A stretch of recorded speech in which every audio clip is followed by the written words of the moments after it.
தேவ தூதர்கள். யாருங்க? யாரு? அது ரொம்ப அழகா இருக்குல்ல. தேவ தூதர்கள் மனுஷகுமாரனிடத்திலிருந்து ஏறுகிறது. எங்க ஏறுகிறது? மனுஷகுமாரன் யாருங்க?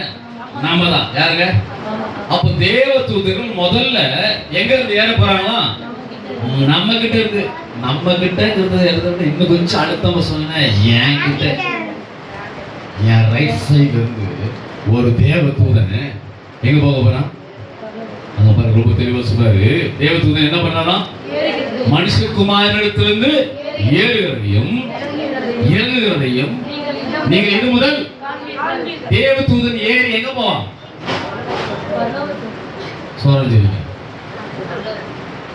கோலப்பஞ்சரிங்க, சோராஜர் ஒரு சிக்கம் சொல்லிட்டு நம்ம அவங்க அந்த ஊருக்காரங்க. சரிங்களா? அதை கவனிங்க. தேவ தூதன் ஏறுகிறவன் எங்க ஏறி போவான்? யாக்கோபுக்கு தரிசனத்திலே அவன் பார்த்தபோது ஒரு ஏணி பூமிக்கும் வானத்துக்கும் நடுவாக வைக்கப்பட்டிருந்தான். அவன் என்ன கண்டான் அப்படின்னா, தேவதூதர்கள் ஏறுகிறதையும் இறங்குகிறதையும் யாரு பார்த்தா அப்படின்னா, யாக்கோபு பார்த்தான். எத்தனையோ வருஷத்துக்கு முன்னால பார்த்தான். நல்லா கவனமா கேளுங்க. மல்கியா தீர்க்க தரிசன புஸ்தகத்துடைய தீர்க்க தரிசன காலங்கள் முடிஞ்ச பிறகு 400 ஆண்டுகள் பரலோகத்துக்கு பூமிக்கு சம்பந்தமே இல்லை. அப்படின்னா என்னன்னா, யாக்கோபு கண்டதான தரிசனத்தின்படி ஏணிகள் வைக்கப்பட்டிருந்ததையும் தேவ தூதர்கள் ஏறுறது இறங்குறதும் 400 வருஷம் இல்லாம போயிடுச்சு. பூமிக்கு வானத்துக்கும் என்ன இல்லை, பரலோகத்துக்கும் மனுஷனுக்கும் நடுவில் என்ன இல்லை, பசுத்தாய் நடுவில் கிடையாது, தேவனுடைய செயல் கிடையாது. இருண்ட காலம். அது மரண இருளின் காலம். மனுஷங்க தேவனை தேட பார்க்குறாங்க, தேவனே கிடைக்கல. 400 வருஷத்துக்கு பிறகு இயேசு பூமியில பிறக்கிறதுக்காக அப்பதான் தேவதூதனே இறங்கி வரான். யாருக்காக? யாருக்காக? இயேசு பிறக்கணுங்கிற செய்தியை சொல்வதற்காக. இயேசு யார் இடத்துல பிறக்க போறார் அப்படிங்கிறத ஞாபகப்படுத்தும்படியாக அந்த இயேசுக்கு முன்னோடியா பிறந்த ஒரு மனுஷன் தான். யாரு? யோவான். யாருங்க? யோவான் அப்பா பேரு அம்மா பேரு கொஞ்சம் கை தட்டுங்கள. உங்க மூலமா கற்று பேசுறோம். சகரியா எலிசபெத் ஆசாரிய வம்சத்தை சேர்ந்தவர்கள், மிகவும் வயதானவர்கள். அவங்களுக்கு பிள்ளை இல்லை. ஆசாரிய ஊழி செய்யறவங்களுக்கு குழந்தை இல்லை. ஆனா கர்த்தர் அது வரைக்கும் ஏன் கர்ப்பத்தை தடை பண்ணி வச்சிருந்தாருன்னா, ஒரு மேசியா இயேசு குழந்தை பிறக்க போறதுக்காகவே ஒரு ஆசாரிய வம்சத்துல குழந்தை என்ன பண்ணி வச்சிருந்தாரு? ஆண்டவர் ஹோல்ட் பண்ணி வச்சிருந்தாரு. ஏய் கொஞ்சம் நில்லு, வெயிட் பண்ண. பெரியவர் ஒருத்தர் அவர் வர்றதுக்கு முன்னோடியாக உன்னதான் நான் தெரிஞ்சுக்கிட்டேன் அப்படின்னு சொல்லி சகரியாவும் எலிசபெத்தும் என்ன பண்றாங்க அப்படின்னா, தூதன் முதல் யார்கிட்ட பேசுறாரு அப்படின்னா, மரியாதைகிட்ட பேசுறதுக்கு முன்னால யார்கிட்ட பேசிட்டாரு? சகரியாட்ட எலிசபெத்துக்கிட்ட பேசிட்டாரு. அல்லேலூயா. நல்லா கவனிங்க. 400 வருஷத்துக்கு பிறகு அப்பதான் தேவதூதன் பூமிக்கே வரான். முதல் தேவதூதன் யார்கிட்ட வரான்னா, சகரியாட்ட வந்து பேசுறான். உனக்கு ஒரு பிள்ளை பிறக்கும். அவனுக்கு என்ன பேர் வைக்கணும்? யோவான். சகரியா அதை கேட்டு அமைதியா, ஓகே தேவதூதனே நன்றி தேங்க்ஸ் சொல்லிட்டா போனா, அது எப்படி நான் நம்புவேன்? அதுக்கு ஏதாவது எனக்கு அடையாளம் சொல்லு. அவ்வளவுதான். உடனே என்ன தெரியுமா? ஆசாரியம் வாய ஊமை. ஆமென். சந்தேகப்படாதீங்க, கேள்வி கேட்காதீங்க. சந்தேகப்பட்டா கேள்வி கேட்டா என்ன ஆயிரும்? என்ன ஆயிரும்? ஊமை ஆயிரும். வாய அடிச்சுக்குவாரு ஆடு. என்ன அடிச்சுவாரு? என்ன சொன்னாலும் ஆமே நாடவே அல்லையா சொல்லுங்க. ஆமே. மரியாதை கிட்ட வந்து சொல்றாரு தேவதூதன். என்ன சொல்றாரு? உனக்கு ஒரு பிள்ளை பிறக்கும் அப்படின்னு சொல்றாரு. ஐயா நான் கல்யாணமே ஆகல. அவங்க வந்து எப்படி ஆகும் அடையாளம் கொடுக்குன்னு கேட்கல. ஆனா அவங்க பயத்தில் சொல்றாங்க, இது எப்படி ஆகுமோ அப்படிங்கும்போது ஆண் தேவதூதன் சொல்றான், உற்பவ காலத்தில் ஒரு பிள்ளை பிறக்கும். அவருக்கு என்ன பேர் எழுதுங்க? இம்மானுவேல். இம்மானுவேல் என்றால் தேவன் நம்மோடு இருக்கிறார். சகரியா கிட்ட பேசின தூதன் இப்போ யார்கிட்ட? மரியாதைகிட்ட பேச ஆரம்பிச்சிட்டான். மரியாதைகிட்ட பேசிட்டு அப்படியே விட்டு போயிட்டாரு. மரியாதைக்காக ஆயத்தமாக்கப்பட்டிருந்தவன் ஒரு மாப்பிள்ளை இருக்காரு, அவர்கிட்ட போய் பேசுகிறேன். இவ்வளவு நல்லா இல்லை. சரி நான் இப்போ வேலைக்கு போனேன். நல்லா கவனிங்க. தேவ தூதர்கள் அந்த சகரியா காலத்துல இறங்கினாங்க. அதுக்கு பிறகு இயேசுக்காக மரியாதை இறங்கி பேசினாங்க. அதுக்கு பிறகு குழந்தை பிறந்த போதும் தேவ தூதர் இறங்கி வந்தாங்க. ஹல்லேலூயா. அதுக்கப்புறமா தான் ஆண்டவர் என்ன சொல்றாருன்னா, இந்த நாத்தான் மேல பார்த்து சொல்றாரு. அதனால தான் யோவான் 1:50 வாசித்தீங்க. அவர் என்ன சொல்றாரு பார்த்தீங்கன்னா, இது முதல் தேவ தூதர்கள் மனுஷகுமாரனிடத்திலிருந்து ஏறுகிறதையும் காண்பீர்கள். நீங்க என்ன பண்ணுவீங்க? நீங்க கண்டிப்பா பாப்பீங்க அப்படின்னு சொன்னாரு பாத்தீங்களா? இது அவர் சொல்லிட்டு போனதும் அதுக்கு அடுத்தது முதல்ல யாரு பார்த்தா அப்படின்னா, அப்போஸ்தலர் நடவடிக்கைகளை வாசிக்கும் போது ஸ்தேவானதை கண்டான். யாரதை கண்டா? அந்த வசனத்துக்கு வாசிக்கும். அப்போஸ்தலர் நடவடிக்கைகள்ல அவனை கல்லெறிஞ்சி அவனை கொன்று சாகடிக்க போற நிலையில அவன் மரணத்துக்கு நேராக நின்று கொண்டு முழங்கால் படித்து ஜெபம் பண்ணும் போது அவன் கண்டது என்ன அப்படின்னு பாத்தீங்கன்னா, அவன் பரிசுத்த ஆவியினாலே நிறைந்தவனாய் வானத்தை அண்ணாந்து பார்த்து 7ஆம் அதிகாரம் 55 56 வசனம் சொல்லிட்டு படிங்க. வானத்தை அண்ணாந்து பார்த்து தேவனுடைய மகிமையையும் தேவனுடைய வலது பாரிசத்தில் இயேசுவானவர் நிற்கிறதையும் கண்டு அதோ வானங்கள் திறந்திருக்கிறதையும் மனுஷகுமாரன் தேவனுடைய வலது பாரிசத்தில் நிற்கிறதையும் காண்கிறேன் என்றான். நல்ல கவனிங்க. வானம் திறந்திருக்கிறதை ஸ்தேவான் கண்டான். ஹல்லேலூயா. இப்போ கொஞ்ச நேரத்துக்கு முன்னாடி ஒரு கேள்வி கேட்டேன். எதை பார்க்குறீங்கன்னு கேட்டேன். டோட்டலாக ஒரே வார்த்தையில் முடிச்சிட்டீங்க. எதை தான் பார்த்தோம்? இப்போ வர்றதுக்கு முன்னாடி எதை தான் பார்த்துட்டு வந்துருக்கோம்? பிரச்சனையை தான் பார்த்துட்டு வந்துருக்கோம். ஆனால் இது முதல் நீங்கள் என்ன பார்ப்பீங்கன்னா, வானம் திறந்திருக்கிறதை பார்ப்பீங்க. ஹல்லேலூயா. நீங்கள் முட்டி போட்டு ஜெபம் பண்ணீங்கன்னா வானம் திறக்கிறத பார்ப்பீங்க. தூதர்கள் ஏறுகிறத பார்ப்பீங்க. தூதர்கள் இறங்குறத பார்ப்பீங்க. ஸ்தேவான் வானம் மட்டும்தான் பார்க்க முடியுமா? இந்த விஷயத்தை மத்தேயுல சொல்லும்போதே ஆண்டவர் ஏற்கனவே சொல்லிட்டு போயிட்டாரு. இயேசு இருக்கும்போதே சொல்றாரு இந்த விஷயத்தை. அந்த நாத்தான்வேல் மட்டும் சொல்லல. மத்தேயுல 26ஆம் அதிகாரம் 64 வசனத்தை எடுத்து வாசிங்க. மத்தேயு 26ஆம் அதிகாரம். அதற்கு இயேசு, நீ சொன்னபடிதான் அன்றியும் மனுஷகுமாரன் சர்வ வல்லவருடைய வலது பாரிசத்தில் வீற்றிருப்பதையும் வானத்தின் மேகங்கள் மேல் வருவதையும் இது முதல் காண்பீர்கள் என்று உங்களுக்கு சொல்லுகிறேன் என்றார். ரொம்ப தெளிவா இயேசுவே சொல்றாரு. அவர் அதாவது வந்து நாத்தான்வேலுக்கு மாத்திரம் அவர் சொல்லல, அங்க இருக்கிறதான அங்க அவர் அது யார்கிட்ட சொன்னாருன்னு நீங்க படிச்சு பாத்தீங்கன்னா, அதே மத்தேயு 26ஆம் அதிகாரத்தை நீங்க வாசிக்கும் போது அங்க யாருக்கிட்ட அவர் அதை பேசினாரு அப்படின்னு அந்த மேல ஒரு 2 வருஷத்துக்கு மேல பாருங்க, வாசிக்கலாம். அதை 26ஆம் அதிகாரம், மத்தேயு 26ஆம் அதிகாரம். அப்பொழுது பிரதான ஆசாரியர் எழுந்திருந்து அவரை நோக்கி, இவர்கள் உனக்கு விரோதமாய் சாட்சி சொல்லுகிறதை குறித்து நீ ஒன்றும் சொல்லுகிறதில்லையா என்றார். இயேசுவோ பேசாமல் இருந்தார். அப்பொழுது பிரதான ஆசாரியர் அவரை நோக்கி, நீ தேவனுடைய குமாரனாகிய கிறிஸ்துதானா? அதை எங்களுக்கு சொல்லும்படி ஜீவனுள்ள தேவன் பேரில் உன்னை ஆணையிட்டு கேட்கிறேன் என்றான். அதற்கு இயேசு, நீர் சொன்னபடிதான் அன்றியும் மனுஷகுமாரன் சர்வ வல்லவருடைய வலது பாரிசத்தில் வீற்றிருப்பதையும் வானத்தின் மேகங்கள் மேல் வருவதையும் இது முதல் காண்பீர்கள் என்று உங்களுக்கு சொல்லுகிறேன் என்றார். ரெண்டு பகுதியை 2 இன்சிடென்ட் ஆண்டவர் இயேசு ஒரே சென்டென்ஸ்ல ஒரே வாசகம் சொல்லிட்டாரு. 2 காரியம் இருக்கு, நல்லா கவனிங்க. முதல் காரியம் என்ன அப்படின்னா, மனுஷகுமாரன் சர்வ வல்லவருடைய வலது பாரிசத்திலே வீற்றிருப்பதையும். நல்லா கவனிச்சுக்கிறேன். இது என்ன விஷயம் தெரியுமா?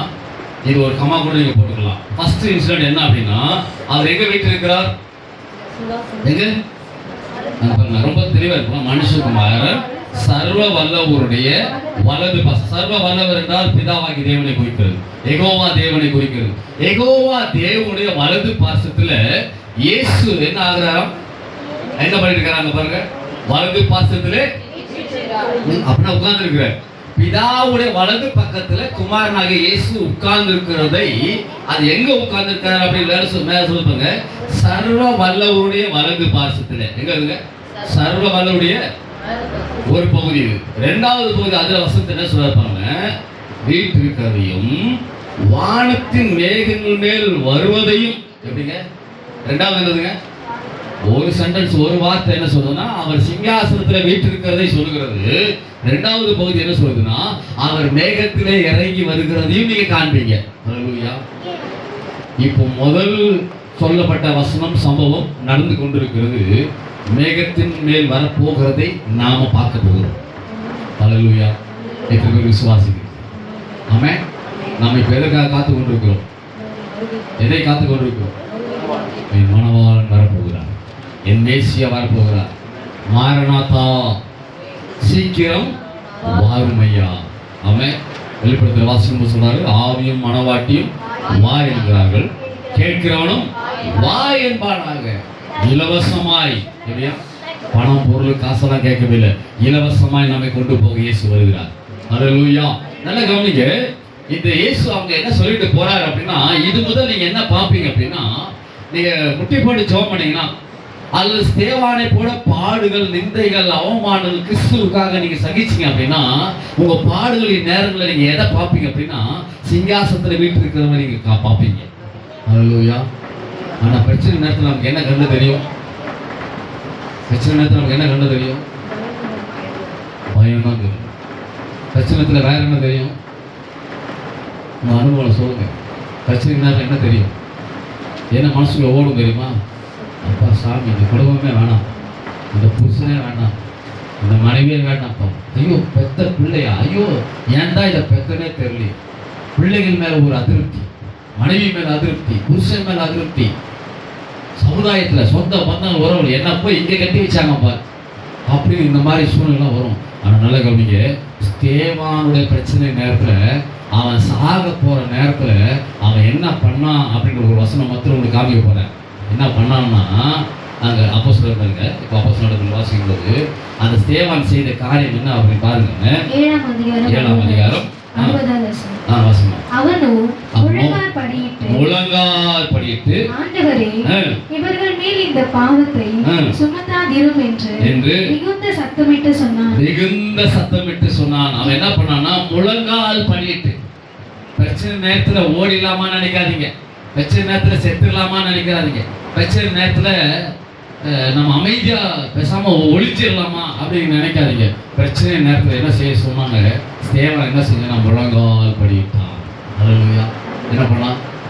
பிரச்சனை நேரத்தில் நம்மளை முட்டி போட முடியுது, ஜெபம் பண்ண முடியுது, இயேசுன்னு சொல்ல முடியுது, சோத்திரம்னு சொல்ல முடியுது. கொஞ்சம் பழகிக்கோங்க. தயவுசெய்து சொல்கிறேன், உங்கள் நிந்தைகள், அவமானங்கள், போராட்டங்கள், மரணத்தின் பிடியின் நேரங்களில் கூட நீங்கள் என்ன செய்யுங்க அப்படின்னா, முட்டி போட முடியலன்னு கூட வாயை திறந்து ஸ்தோத்திரம் சொல்லுங்க. ஆமே. இல்லைனா இயேசுன்னு சொல்லுங்க. என்ன சொல்லுங்க? இயேசு அப்படின்னு சொல்லுங்க. அப்படி சொன்னீங்க அப்படின்னா எதை நீங்கள் பார்க்க முடியும்னா, வானம் திறந்திருக்கிறதை பார்க்க முடியும். ஸ்தேவான் கண்டான். அவன் முட்டி போட்ட போது அவன் சொல்றான், ஆண்டவரே இவங்களை மன்னிங்கன்றான். இவங்களை என்ன பண்ணுங்க? இவங்களை மன்னிங்க ஆண்டவரே. அப்ப பாருங்க, முழங்கால் படியிட்டால்தான் உலகத்தில் இருக்கிற எல்லா சூழ்நிலையும் நம்மளால மறக்க முடியும். ஜெபம் பண்ணாதான் சூழ்நிலை மாறும்.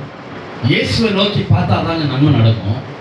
மரியாதம்மா கிட்ட போய், மரியாதம்மா ஏசப்பா போய் சொல்றாங்க, இந்த கல்யாணத்துக்கு வந்திருக்கிறோம், திராட்சரசம் என்னாச்சு? குறைஞ்சி போயிடுச்சு. இந்த அம்மாவுக்கு தெரிஞ்சதெல்லாம் ஒன்று தான், என் மகனால என்ன பண்ண முடியும் அப்படிங்கிற நம்பிக்கையில் அவங்க போய் யார்கிட்ட சொல்றாங்க? அதாவது மரியாள் ஏசப்பாட்ட சொல்றாங்க. என்ன சொன்னாங்க அப்படின்னா, இந்த மாதிரி குறை இருக்கு. என்ன சொல்?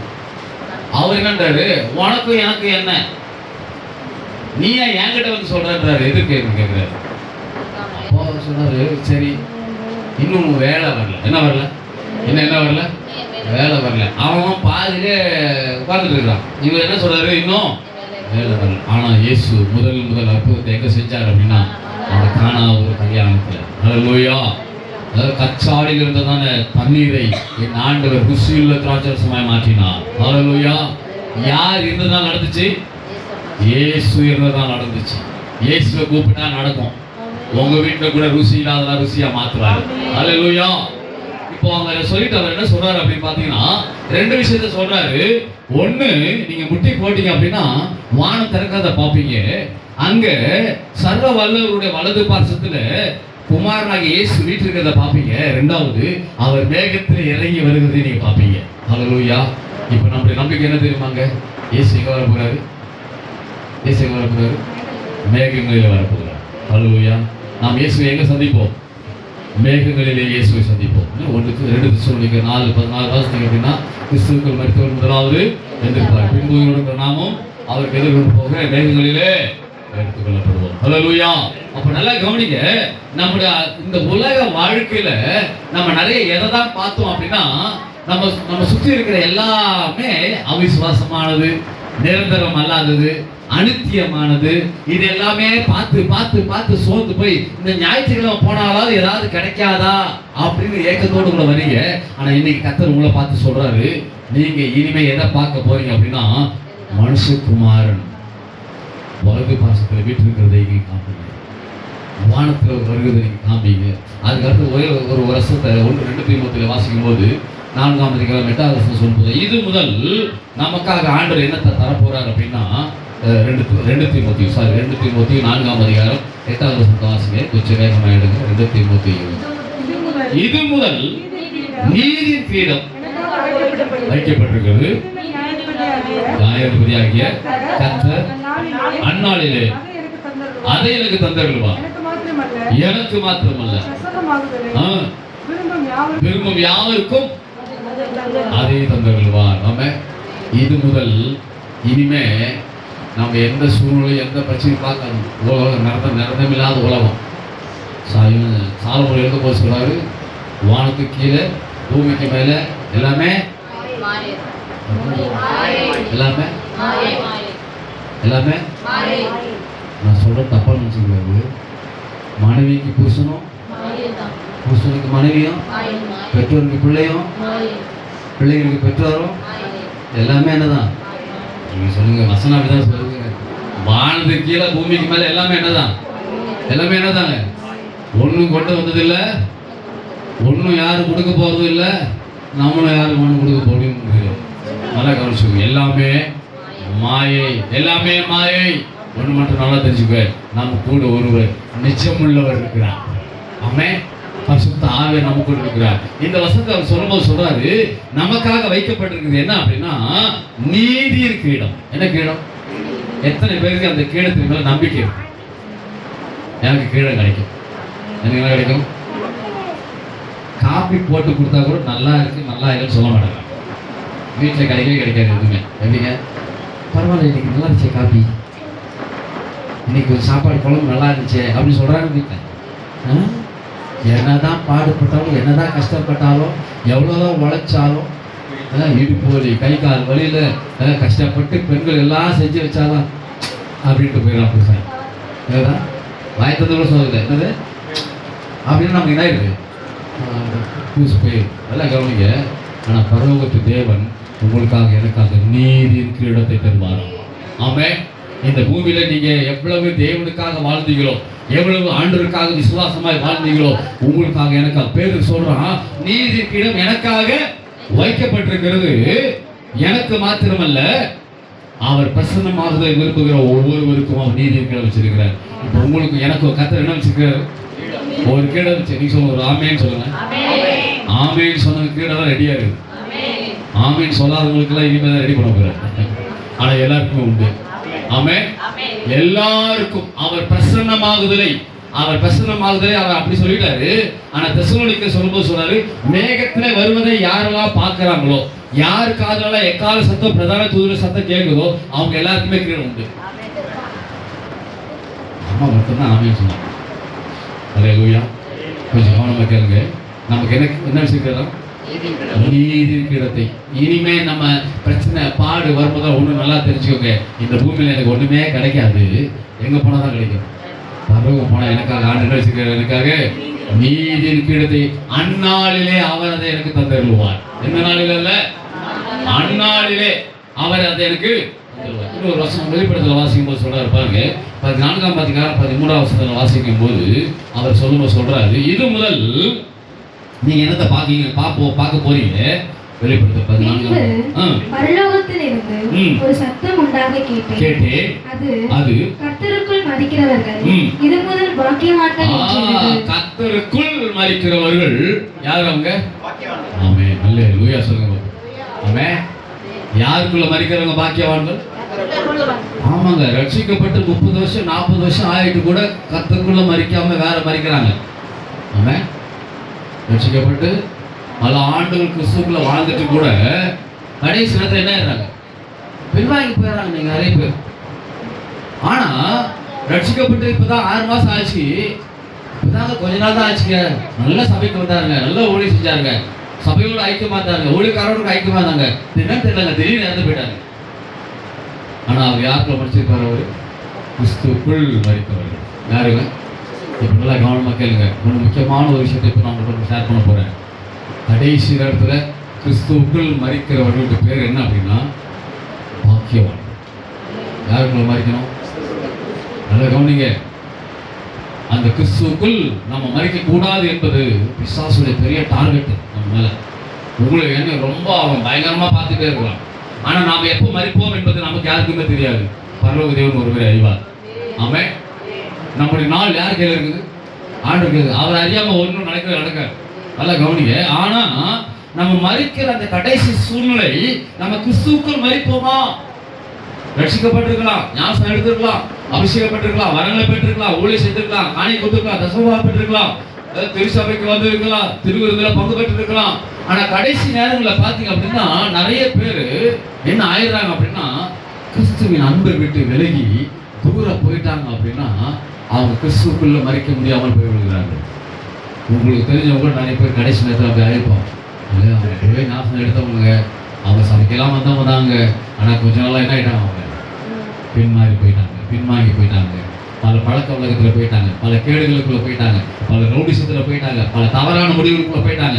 இன்னொன்று, இந்த குடும்ப தாம்பத்திய உறவுகளில் தவறான வழிகளில் போறவங்க நிறைய பேர் இருக்காங்க. அவங்களாம் எதுக்குள்ள மறிக்க முடியாது? கிறிஸ்துக்குள்ள. ஆனா இங்க தேவ ஆலயத்துக்குள்ள வந்திருக்கிற சத்தியத்தை கேட்டுக்கொண்டிருக்கிற நீங்க ஒவ்வொருவரையும் பார்த்து இன்னைக்கு பார்த்து சொல்றாரு, நீங்க கிறிஸ்துவுக்குள் மரித்தால் மாத்திரமே பாக்கியவான். ஆமென். என்னதான் நீங்க பசுத்தமா வாழ்ந்திருந்தாலும், என்னதான் இந்த பூமியில ஊழியர்களை செய்திருந்தாலும், பெரிய சீனியர் பாஸ்டர் மாறியிருந்தாலும் கூட கடைசி நேரத்துல கிறிஸ்துவுக்குள் மரிக்காவிட்டால் அவர்கள் எங்க போக முடியாதுங்க? பரலோக ராஜ்யம் போகவே முடியாது. கிறிஸ்து இல்லாமல் மரிப்பவர்கள் எங்க போக முடியாது? பரலோகத்துக்குள்ள போகவே முடியாது. நல்ல கவனமா கேளுங்க. ஏனோ கர்த்தர் எச்சரிக்கையாய் சொல்றாரு, அவர் வருகை எப்போ இருக்கும் தெரியவே தெரியாது, நம்ம மரணம் எப்போ இருக்கும் தெரியவே தெரியாது. போன வாரத்தில் ஒரு பாஸ்டர் 77 வயசு ஆயிடுச்சு, திடீர்னு ஒரு ஹார்ட் அட்டாக் வந்துச்சு, மறைச்சு போயிட்டேன்.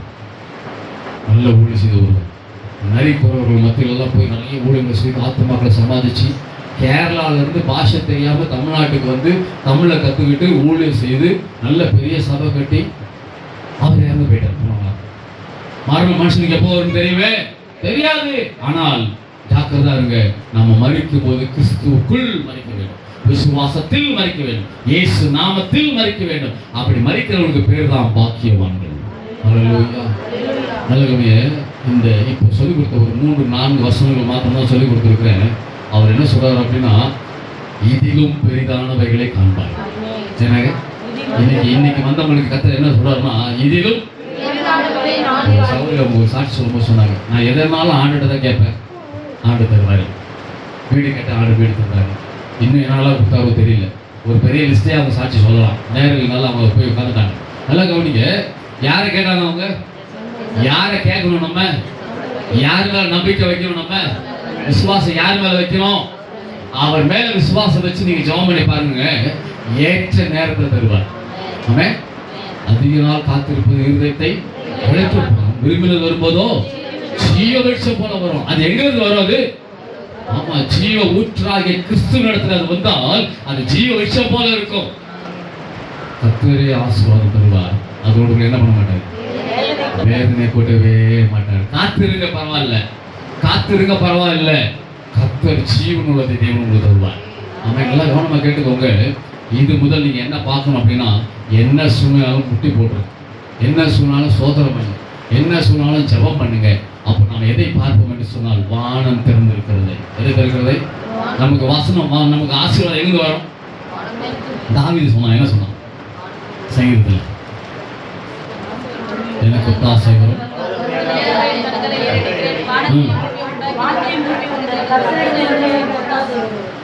எங்களுக்குலாம் ஈக்விட்டஸ் பேங்க்லேருந்து வரும்.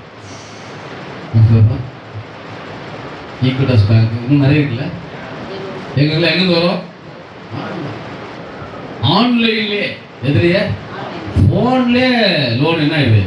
சாங்ஷன் ஆகிடுது. அந்த காலத்தில் லோனும் கிடையாது, ஃபோனும் கிடையாது. யார் காலத்தில்?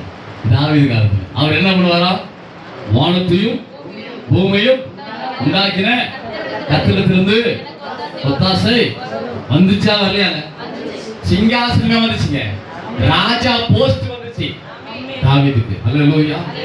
உங்களையும் என்னையும் ராஜாக்களாக ஆசாரியர்களாக மாத்தி இருக்கிறார். ஆமென். அந்தகார இருளில் இருந்தோம் ஆச்சரியமான ஒளியிடத்துக்கு கொண்டு வந்து அவருடைய புண்ணியங்களை அறிவிக்கும்படி அவர் நம்மை பரிசுத்தமுள்ளவர்களாக ஜாதியாக ஆசாரியராக லேவியராக தேவன் நம்மை மாற்றி வைத்திருக்கிறார். அல்லேலூயா. நல்ல கவனிங்க. இந்த அந்த வானம் திறந்திருந்தால் வரப்போகிற ஆசீர்வாதங்களை இந்த வேதத்திலிருந்து சொல்றதை விட உங்க வாழ்க்கை அனுபவத்தில் நீங்க சாட்சியாக சொல்லணும். ஆமே. எது திறந்து? வேலைக்காரன் கண் எஜமானை நோக்கி இருக்குமா, வேலைக்காரியின் கண்கள் எஜமாட்டியை நோக்கி இருக்குமா போல எங்கள் கண்கள் உண்மையே நோக்கி கொண்டிருக்கு. யாரையா? யாரை நோக்கி பார்க்கணும்? யார்கிட்ட கேட்கணும்? பரலோக தேவனிடத்தில் நீங்க கேட்டு பாருங்க. அவர் வானம் திறந்து, ஆமென். அந்த வானம் திறந்து அப்படிங்கிற விஷயத்த ஒரே ஒரு வருஷம் மட்டும் சொல்லுறேன். நீங்க மத்தேயு 3ஆம் அதிகாரத்தில் வாசிக்கும் போது இயேசு ஞானஸ்நானம் எடுத்து கரை ஏறுற போது அங்க என்ன நடந்துச்சு அப்படின்னு பாத்தீங்கன்னா சொல்றாரு பாருங்க. அங்கே அவர் ஞானஸ்நானம் எடுத்து அவர் ஞானஸ்நானம் பெற்று ஜலத்திலிருந்து கரையேறின உடனே இதோ வானம் அவருக்கு திறக்கப்பட்டது. தேவ ஆவி புறாவை போல இறங்கி நம்மேல் வருகிறதை கண்டார். அன்றியும் வானத்திலிருந்து ஒரு சத்தம் உண்டாகி இவர் என்னுடைய நேசகுமாரன், இவரில் பிரியமாய் இருக்கிறேன் என்று அல்லேலூயா. என்ன வந்துச்சா? வானம் திறந்தா வெறும் புறா மட்டும் இறங்கிறது இல்லைங்க, ஒரு சத்தம் உண்டாகும். எங்க இருந்து உண்டாகும் சத்தம்? போன்ல இருந்தாரு சத்தமா, சொந்தக்காரர் சத்தமா, புருஷ சத்தமா, மனைவி சத்தமா, வெளிநாட்டுல இருக்காங்க எங்க பிள்ளைங்க அவங்க சத்தமா? இல்ல. எங்கிருந்து சத்தம் வரும்? எங்கிருந்து வரும்? வானம் திறந்தால் புறாவை போல பரிசுத்த ஆவியானவர் வருவார். வானம் திறந்தால் அங்கிருந்து ஒரு சத்தம் உண்டாகும். நீங்க முட்டு போட்டு ஜெபம் பண்ணீங்கன்னா சத்தம் எங்கிருந்து வரும்? எங்கிருந்து வரணும் உங்களுக்கு? ஆமா. 29ஆம் அதிகாரம் சங்கீதத்தில் 29ஆம் சங்கீதத்தை நீங்க வீட்டில் போய் படிச்சு பாருங்க.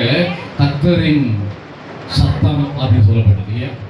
ஒன்னொன்னா படிச்சீங்கன்னா வனாந்தரத்துல அல்லது சமுத்திரத்துல அக்கினி ஜுவாலைய பிளக்கும், பெண்மான்களை ஈன பண்ணும். கர்த்தருடைய சத்தம் அந்த அதிகாரம் ஃபுல்லாவே 29 தானா பாருங்க. கர்த்தருடைய சத்தம் வல்லமை உள்ளது, மகத்துவம் உள்ளது. கேது மரங்களை குறிக்கும்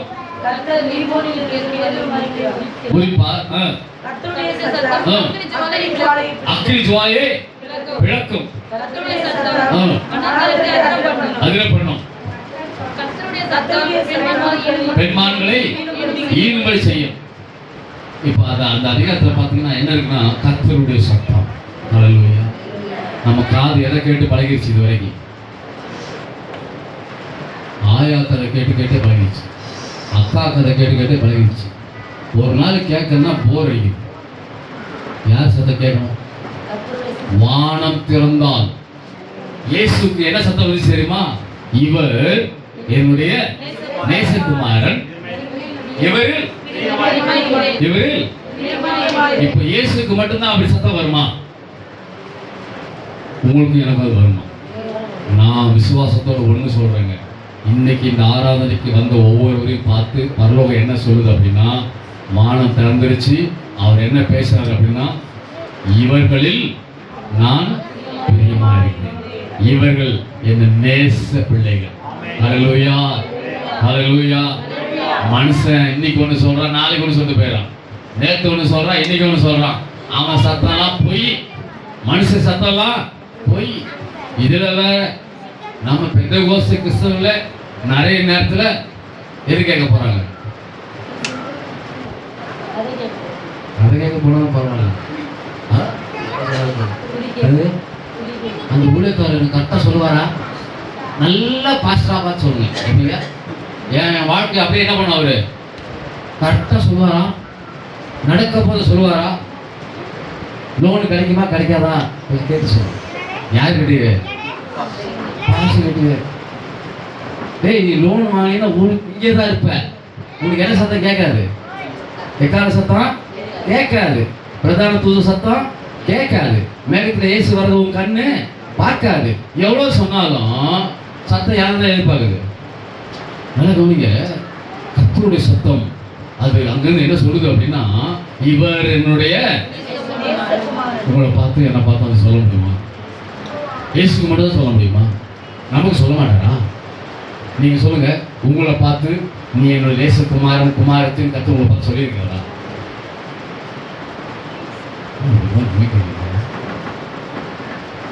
அதெல்லாம் சொல்றவங்களுக்கு நாங்கள் தகுதி இல்லைங்க அப்படிங்கிறோம். அப்போ உங்க மைண்டுக்குள்ள என்ன வரணும்னா, அவருடைய பார்வையில நான் நேசகுமாரத்தி, அவருடைய பார்வையில் நான் இன்னும் நேசமா இருக்கிறேன். என்னை அவர் மிக நேசத்தோடு கூட பார்க்கிறாரு. அது மட்டும் இல்ல, அவர் முடிக்கும் போது சொல்றாரு, இவரில் நீங்க சொல்லுங்க, உங்க பேரை சொல்லுங்க, உங்க பேரை சொல்லி என்னில் அவர் இயேசு என்ன சொல்லணும், என்னில் என் நேசர். ஒரு சில வாயை திறக்க மாட்டேங்குது. இதெல்லாம் சொல்லலாமா? இதெல்லாம் சொல்லி அப்படியே நடத்து போயிடுச்சுன்னா அப்புறம் வேற பெரியவெல்லாம் போயிடுங்க. எப்படி இங்க இருக்கிற பெரியவெல்லாம் போயிடுமே, தூரம் போயிடுமே, இது கிடைக்காம போயிடுமே, அது கிடைக்காம போயிடுமே. எங்க அவர் ஒருத்தர் பிரியமா இருந்தா போதுங்க, மற்ற எல்லாம் தன்னால தெரியும். ஆமே, அவன் மேல பிரியமா இருக்கிறாரா? இருக்காரா இல்லையா? இருக்காரா? எத்தனை பேர் சொல்லி என் மேல அவர் பிரியமா இருக்கிறார்? ஹல்லேலூயா. நீங்க சொன்னதை எனக்காக சொல்லல, நீங்க சொன்னதை நான் மட்டும் பார்க்கல, பரலோகம் பார்த்துச்சு. ஆவியானவர் பார்த்தார், நேசகுமாரன் பார்த்தார். உங்கள் மேல் அவர் நேசமா இருக்க விரும்புகிறார், உங்கள் மேல் அவர் பிரியமா இருக்க விரும்புகிறார். ஒரு முறை எங்க சபையில நாங்க இந்த 1ஆம் தேதி ஜபத்துக்காக அதிகமா வாக்குத்தத்தங்களை எடுக்கும் போது எங்க சபைக்கு ஒரு வாரம் ஒரு மாசம் ஒரு வாக்குத்தத்தம் கொடுத்தாரு. அது அந்த வாக்குத்தத்த வசனத்தை நம்ம ஆட்கள் ஞாபகம் வச்சுக்கலாம் இல்லையான்னு தெரியல, அதை எழுதி வச்சுருப்பாங்க. அதில் வந்து இருக்கு, அவங்க பேர் அது இருக்கு, அதனால அதை அவங்க மறக்க மாட்டாங்க. எந்த அதிகாரம்னு சொல்லுங்களேன். ஏசாயா, ஏசாயா தெரிஞ்சிச்சு. ஏசாயா 62ஆம் அதிகாரத்துல எப்சிபா எனப்படுவாய், அப்புறம் நீ பியூலா எனப்படுவாய் அப்படிலாம் சொல்லிட்டு அங்க சொல்றாரு. வாசிங்க அந்த வசனத்தை. 62ஆம் அதிகாரம். கைவிடப்பட்டவன் எண்ணப்படாமலும் உன் தேசம் இனி பாழான தேசம் எண்ணப்படாமலும் நீ எப்சிபா என்றும் உன் தேசம் பியூலா என்றும் சொல்லப்படும். கர்த்தர் உன்மேல் பிரியமா இருக்கிறார், கர்த்தர் உன்மேல் பிரியமா இருக்கிறார், தேசம் வாழ்க்கைப்படும். ஹல்லேலூயா. யார் பிரியமா இருக்காரு? எங்க வீட்டுக்காரரு. என் மனைவி என் மேல பிரியமா, என் பிள்ளை 2வது பிள்ளை என் மேல ரொம்ப அன்புப்பா. ஆமே, எப்படி பொண்ணு இருந்தா அப்பாவுக்கு பிரியும், பையன் இருந்தா அம்மாவுக்கு பிரியும். இதே ஒரு பெரிய வியாதியா போச்சு இந்த பூமியில. ஆனா இல்லை என்ன அப்படின்னா, அவர் சொல்றாரு, ரொம்ப உன் தேசம் இன்னைக்கு வந்து உங்களை பார்த்து கத்த சொல்றாரு, உன் தேசம், உன் குடும்பம், ஒரு சமுதாயம், நீங்க போற இடம், நீங்க காலை வைக்கிற இடம்லாம் என்ன பண்ணும்? வாழ்க்கை போடும், வாழ்ந்து சாதிப்போம். அதுக்கப்புறமா அவர் முடிக்கும் போது சொல்றாரு, என்ன சொல்றாரு? உன் கர்த்தர் உன்மேல் பிரியமா இருக்கிறார், கர்த்தர் உன்மேல். ஆமென். யார் மேல பிரியமா இருக்கிறார் அப்படின்னு நீங்க பாத்தீங்க அப்படின்னா, 1ஆம் வசனம் 2ஆம் வசனம் நீங்க வீட்டில் போய் படிங்க. இப்போ நேரம் இல்லை, நல்ல கவனிங்க. நாம இன்னைக்கு செய்ய வேண்டிய விஷயம் என்ன அப்படின்னா, இது முதல் நடக்க போறவைகளை இனிமேல் நம்ம ரொம்ப ஜாக்கிரதையா பார்க்கணும். சத்துருவாகிய பிசாசு தேவையில்லாத விஷயங்களெல்லாம் ஆவிக்குரிய தேவ பிள்ளைகளை தான் கொண்டு வருவோம். எச்சரிக்கையாக சொல்கிறவங்களாம் கவனிங்க. இந்த ஆராதனை முடிச்சுட்டு போன பிறகு கூட தேவையில்லாத பிரச்சனைகளெல்லாம் நம்மக்கிட்ட கொண்டு வந்து காமிப்பான்.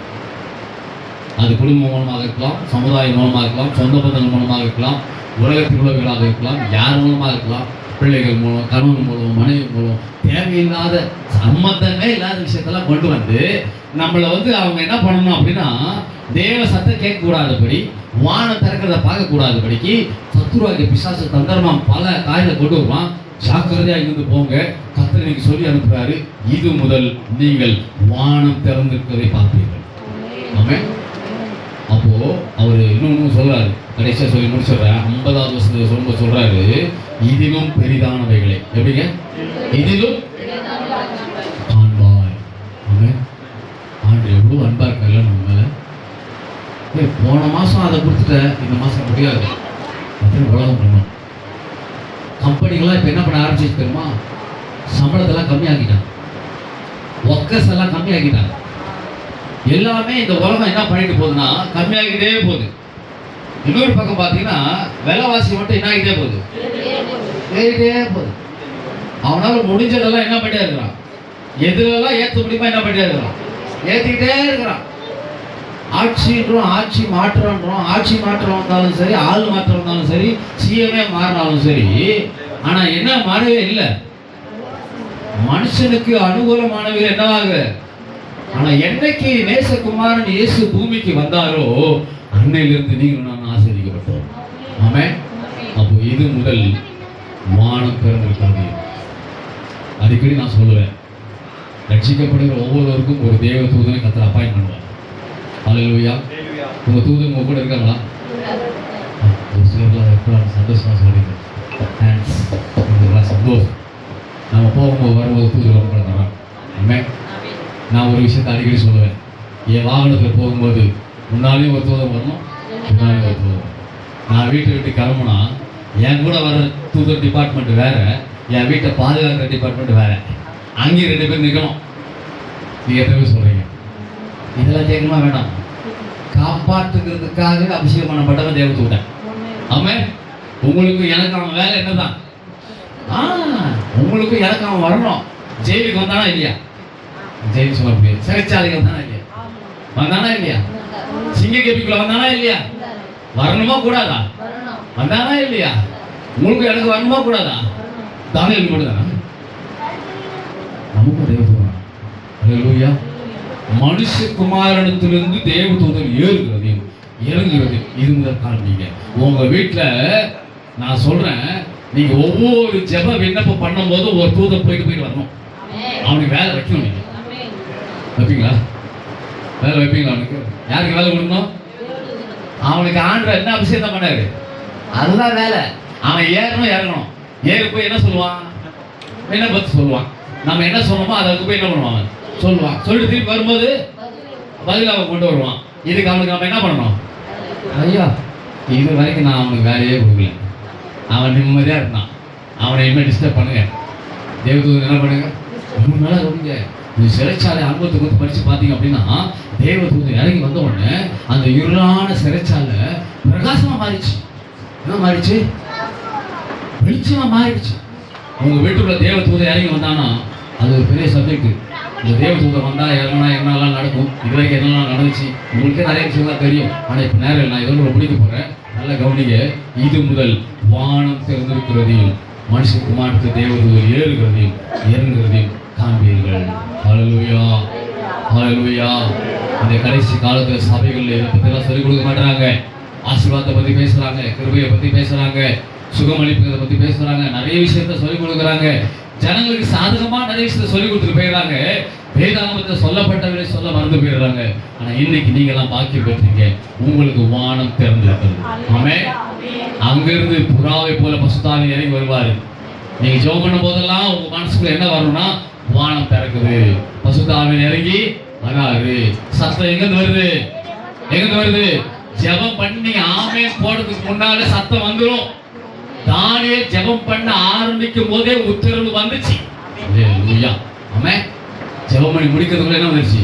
பதில் வந்துருச்சுங்க. வரும், கண்டிப்பா வரும். நீங்க ஜெபம் பண்ணா வரும். வருமா வராதா? இது வரைக்கும் வந்துச்சா வரலையா? வந்துச்சு. அதனால இனிமே என்ன பண்ணுங்க அப்படின்னா, நீங்க இனிமே எதை பார்க்கணும் அப்படின்னா, வானம் திறந்திருக்கிறதையும் மனுபுத்திரர் இருக்கிற தேவதூதன் ஏறுகிறதையும் இறங்குறதையும் விரும்புதல் காண்பீர்கள். ஹல்லேலூயா. இன்னைக்கு சொல்லப்பட்ட இந்த வசனம் உங்களுக்கு புரிஞ்சுக்கணும்னு நினைக்கிறேன். ஒருவேளை இதில் ஏதாவது டவுட் இன்னும் கொஞ்சம் நாங்கள் தெரிஞ்சுக்கணும்னு விரும்புறீங்க அப்படின்னா, நீங்கள் என்கிட்ட வாங்க, என் கூட பேசுங்க.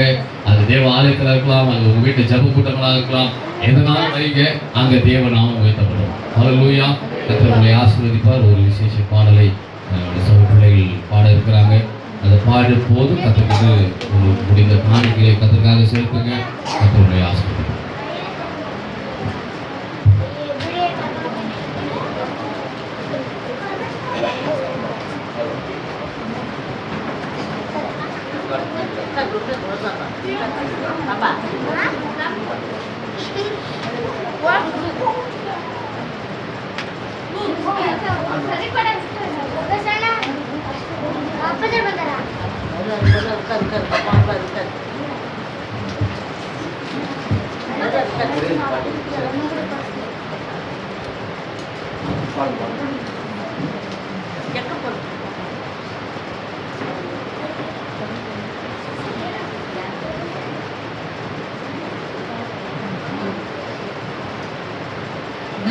ஒரு பாவி, நான் ஒரு பாவி, நான் செய்த பாவங்கள் பல்லாயிரம். நான் ஒரு பாவி, நான் ஒரு பாவி, நான் செய்த பாவத்துக்கு நான் காரணம். பாவத்தில் பாவத்தில் நான் விழுந்து விட்டேன், என்னை நான் பெருத்து விட்டேன். உமது ஆலோசனை வாரும் என்றேன், உம்மை நான் தள்ளி விட்டு தூரம் சென்றேன். நான் ஒரு பாவி, நான் ஒரு பாவி, நான் செய்த பாவங்கள் பல்லாயிரம். நான் ஒரு பாவி, நான் ஒரு பாவி, நான் செய்த பாவங்கள் பல்லாயிரம். நான் ஒரு பாவி, நான் ஒரு பாவி, நான் செய்த பாவங்கள் பல்லாயிரம். சந்தர்ப்பங்கள் சூழ்நிலைகள் என்றும் பாவம் செய்த பின்னாலே பழி சுமத்தி கூண்டிவிட்டார் என்றும் மாற்றிவிட்டார் என்றும் மற்றவரை என்னாலும் குற்றப்படுத்தி நான் செய்த பாவத்துக்கு நியாயங்கள் சொல்லி என்னை ரட்சித்தது. சந்தர்ப்பங்கள் என்றும் சூழ்நிலைகள் என்றும் பாவம் செய்த பின்னாலே பழி சுமத்தி தூண்டிவிட்டார் என்றும் மாற்றிவிட்டார் என்றும் மற்றவரை என்னாலும் குற்றப்படுத்தி நான் செய்த பாவத்துக்கு நியாயங்கள் சொல்லி ரட்சித்த தேவனிடம் காரணம் சொல்லி குற்றங்கள் ஒப்புக்கொள்ளும் மனமும் இல்லை, நல்லத குணமும் இல்லை. நான் ஒரு பாவி, நான் ஒரு பாவி, நான் செய்த பாவங்கள் பல்லாயிரம். நான் ஒரு பாவி, நான் ஒரு பாவி, நான் செய்த பாவத்துக்கு நான் காரணம். எண்ணங்களுக்குள்ளே எக்கச்சக்க பாவம், விஷம் போட்டு தெரிவதும் தெரிவதில்லை. சொல்லில் ஒரு வார்த்தை, சொல்லாமல் ஒரு வார்த்தை, மற்றவர்கள் எந்த நிலை அறிவதில்லை. கட்டளை மீறுகின்றேன் நானும் தினமும், ஒரு கல்லைப் போல் மாறினது எந்தன் மனம். என்னைப் போல் பாவி இந்த உலகில் உண்டாவிடோ, எனக்கு மன்னிக்க உண்டா? மன்னிக்கத்தானே மண்ணுக்கு வந்தேன், மன்றாடும் முன்னே என் மகனாகிறேன். மன்னிக்கத்தானே மண்ணுக்கு வந்தேன், மன்றாடும் முன்னே என் மகனாகிறேன். புதிய இதயத்தை கொடுத்திடுவேன், பாவங்கள் நீங்க உன்னை கழுவிடுவேன். எனது ஆவியினால் நிரப்பிடுவேன், உன்னை நான் என்னோடு சேர்த்துக் கொள்வேன்.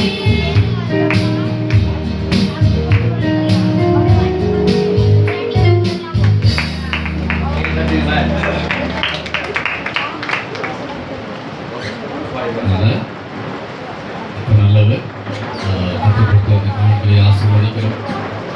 இந்த ஓய்வு நாளையும் காணிக்கை திருப்பி செய்தார் இருக்க இடத்துல அப்படியே கண்களை மூடி ஜெபம் பண்ணலாமா? ಮಕ್ಕಳೇ ಸ್ವಲ್ಪ ಇಲ್ಲಿ ನೋಡಿ ನಾವು ಪ್ರೇಯರ್ ಮಾಡಿ ಮುಗಿಸ್ತೀವಿ. ಸ್ವಲ್ಪ ಕಣ್களை ಮುಚ್ಚಿಕೊಳ್ಳಿ, ಪ್ರೇಯರ್ ಮಾಡೋಣ. பரலோக தேவன் நமக்கு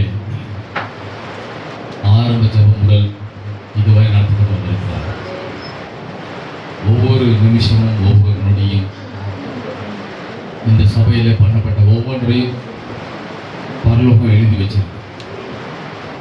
பாடின பாட்டு, பண்ண ஜெபங்கள், உள்ளே யார் வந்தாங்க, எத்தனை பேர் வந்தாங்க, என்ன பண்ணாங்க, என்ன கேட்டாங்க, எப்படி ஆராதிச்சாங்க, எல்லாம் பரலோகத்தில் ஒன்று கூட மிஸ் ஆகாமல் எங்கேயாவது மொபைலில் தான் ரெக்கார்ட் ஆகும். அது ஒரு பெரிய சிஸ்டம் வச்சிருக்கிறார். மல்கியா 4ஆம் அதிகாரம் 3ஆம் அதிகாரத்தில் வாசிக்கும் சொல்லி ஞாபக புஸ்தகம் ஒன்று இருக்கு. கர்த்தருக்கு பயப்படுகிறவர்களுக்காக எழுதப்படுகிற ஒரு புஸ்தகத்தில் எல்லாத்தையும் ஆண்டு எழுதுறார். இன்னைக்கு இந்த ஆராதனைக்கு அந்த ஒவ்வொருடைய சூழ்நிலைகளையும் என் தேவன் நாங்கள் எழுதுறேன். நான் ஒன்று சொல்றேன், நான் இப்படி விசுவாசிக்கிறேன். இன்னைக்கு இந்த சத்திய வசனத்தை கேட்டவங்களுக்காக ஆண்டவர் ஏதோ ஒன்றை ஒவ்வொருவருக்கும் செய்யறதுக்காக அந்த புஸ்தகத்தை எழுதி இன்னைக்கு ஒரு சைன் பண்றார். ஒரு சைன் பண்றார். இது முதல் வானம் திறந்திருக்கிறதையும் மனோபுத்திரத்திலிருந்து தெய்வத்துக்குள் ஏறுகிறதையும் இறங்குவதையும் காண்பீர்கள். இந்த சம்பவம் பரலோகத்திலிருந்து சொல்லப்பட்ட ஒரு வேத வசனம். அதே போல இன்னொன்று இன்னைக்கு கீழே எழுதி அவர் சைன் பண்ண போறாரு. இதிலும் பெரிதானவைகளை காண்பாய். வந்திருக்கிற ஒவ்வொருத்தரும் பார்த்து திருப்பி என் ஆண்டு ஸ்ட்ராங்கா சொல்றாரு. இங்கே வந்திருக்கிற உங்க பிள்ளைகள் ஒவ்வொருவருக்கும் ஒரு ஊழியக்காரன் சார்பாக இதிலும் பெரிதானவைகளை நான் அவர்களுக்கு செய்வேன்.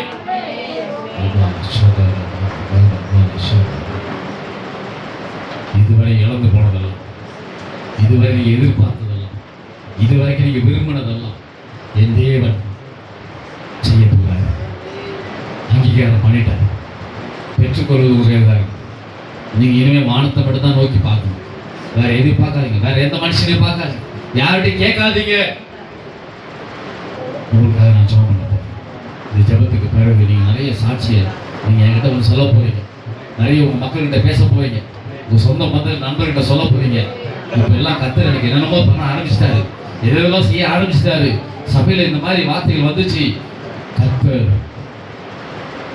இதிலும் பெரிதானவைகளை காண்பாயின்னு சொல்லிட்டாரு. சொன்னா நடக்குங்க. அவர் சொன்னா நடக்குங்க. அவர் சொல்லிட்டாரு. வேதத்தின் மூலமாக கர்த்தர் நம்ம கூட பேசினாரு. உங்க ஒருத்தரோட கர்த்தர் பேசினாரு. இதிலும் பெரிதானவைகளை நான் காண்பேன். அப்படி விசுவாசத்தோட ஆமென் சொல்லுங்களேன். ஆமென் சொல்லுங்களேன். ஆமென் சொல்லுங்களேன். அல்லேலூயா சொல்லுங்களேன். இனிமே எங்க வாழ்க்கை எல்லாம் பெரிதானவைகள் தான். தீபால சதரகபார தீரபா பரிசுத்த ஆவியானவருக்கு நன்றி சொல்லுகிறோம்ப்பா. எனக்கு கொடுக்கப்பட்ட வேத வசனத்துக்காக நன்றி. எனக்கு சொல்லிக் கொடுக்கப்பட்ட சத்தியத்துக்காக நன்றி. அடுத்த கொடுத்ததான தேவ வார்த்தையின் மகிமைக்காக நன்றி. இந்த வார்த்தைகள் பொய் இல்லப்பா. நாங்கள் அதை நம்புகிறோம். 100க்கு 100 அதை விசுவாசிக்கிறோம். அது என் வாழ்க்கையில நடக்கும். தனிப்பட்ட வாழ்க்கை நடக்கும், குடும்ப வாழ்க்கை நடக்கும், சமுதாய வாழ்க்கை நடக்கும், எங்க ஊழிய பாதையில் நடக்கும், எங்களை பிரயாணங்கள் நடக்கும், எங்களை படிப்பில் நடக்கும், எங்களை வேலையில் நடக்கும், எங்க வருமானத்தில் நடக்குமாண்டே. எந்த விஷயமா இருந்தாலும் பரவாயில்ல. இனிமே எல்லாம் பெரிதானதா இருக்கும்.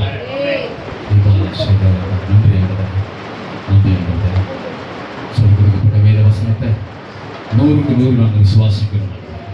அப்படியே கத்த நீங்க செய்யுங்க. இன்னைக்கு ஒருவேளை இதை அவங்க டைரியில் எழுதுனவங்க, பேப்பரில் எழுதுனவங்க, பைபிளில் எழுதுனவங்க, அதில் ஒவ்வொருத்தரும் அதை விசுவாசிச்சாங்கப்பா, அதை நம்பினாங்கப்பா.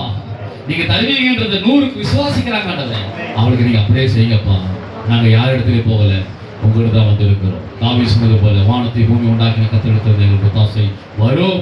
வானம் திறந்தால் பரிசுத்தாவின் இறங்கி வருவார். வானம் திறந்தால் அங்கு சத்தம் உண்டாகும் என்று சொல்லி நாங்க கேட்டிருக்கிறோம்ப்பா. அது அப்படியே நடக்கட்டப்பா. சத்திய வஸ்திரத்துக்கு நடுவே சத்துருவாய்க்கு பிசாசு அவிசுவாச கலைகளை விதைக்க வருவான். இயேசுவின் நாமத்தால எங்க பிள்ளைங்க ஒரு சிந்தையில கூட அவன் தொடவே கூடாது. இயேசு நாமத்தால போவதில்லை. நாங்கள் விசுவாசத்தின் பிள்ளைகள். பிதாவே, ஆணையப்பட்ட பிள்ளைகள் ஆசைப்பட்டீங்க. நீங்கள் ஆராதனை கலந்து கொண்டு ஒவ்வொருக்காக ஜெபிக்கிறோம். எங்கள் குடும்பத்தில் எங்கள் சபையில் வர முடியாமல் போனவர்களுக்காக நாங்கள் ஜெபிக்கிறோம். ஒரு நாட்டில் கத்தர் அவங்களே கொண்டு வருகிறாங்க. இந்த ஆராதனை கலந்து கொண்ட சிறியவர்கள், பெரியவர்கள், பாஷைக்காரர்கள் ஒவ்வொருவரும் மேலும் உங்களுக்கு தரம் இருக்கட்டும். இந்த ரெக்கார்டில் பார்த்து கொண்டிருக்கிற, காணொலியில் பார்க்கிற யாரால் இருந்தாலும் தேவட வல்லமை, தேவடைய கிருபை, சமாதானம் அவர்களையும் ஆளுகை செய்யட்டும் மாட்டேன். அவர்களும் பெரிதானவர்களை காணட்டும் மாட்டோம்.